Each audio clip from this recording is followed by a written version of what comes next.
السلام علیکم ورحمۃ اللہ وبرکاتہ۔ بسم اللہ الرحمن الرحیم۔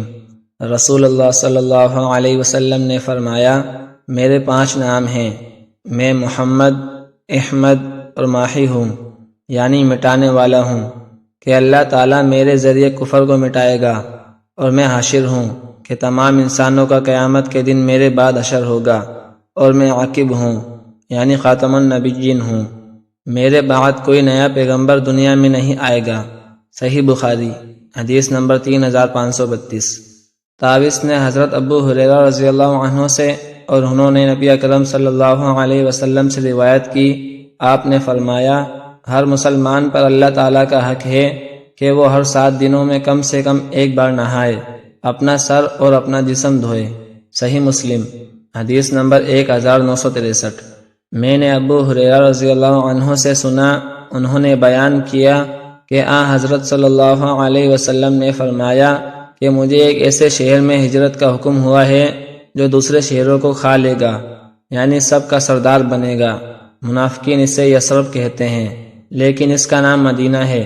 وہ برے لوگوں کو اس طرح باہر کر دیتا ہے جس طرح بھٹی لوہے کے زنگ کو نکال دیتی ہے۔ صحیح بخاری، حدیث نمبر 1871۔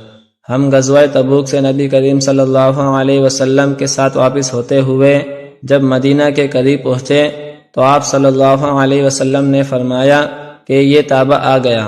صحیح بخاری، حدیث نمبر 1872۔ حضرت سالم سے روایت ہے کہ حضرت عقبہ بن عمر رضی اللہ عنہ نے کہا، کیا میں تمہارے سامنے اس طرح نماز نہ پڑھوں جس طرح میں نے رسول اللہ صلی اللہ علیہ وسلم کو پڑھتے دیکھا ہے؟ ہم نے کہا، کیوں نہیں؟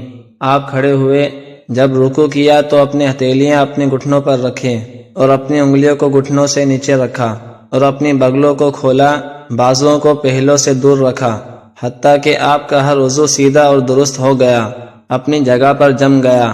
پھر آپ نے اپنا سر اٹھایا اور کھڑے ہو گئے، حتیٰ کہ آپ کا ہر عضو سیدھا ہو گیا۔ پھر آپ نے سجدہ کیا اور اپنی بغلوں کو کھولا، بازوؤں کو پہلوں سے دور رکھا، حتیٰ کہ آپ کا ہر عضو اپنی جگہ پر ٹھہر گیا۔ پھر بیٹھے، حتیٰ کہ آپ کا ہر عضو اپنی جگہ پر ٹھہر گیا۔ پھر سجدہ کیا، حتیٰ کہ ہر عضو اپنی جگہ پر ٹھہر گیا۔ پھر آپ نے 4 رکعات میں اسی طرح کیا۔ پھر فرمایا، میں نے رسول اللہ صلی اللہ علیہ وسلم کو اسی طرح نماز پڑھتے دیکھا ہے، اور آپ ہمیں اسی طرح نماز پڑھاتے تھے۔ سنن نسائی، حدیث نمبر 1038۔ اللہ حافظ۔ السلام علیکم ورحمۃ اللہ وبرکاتہ۔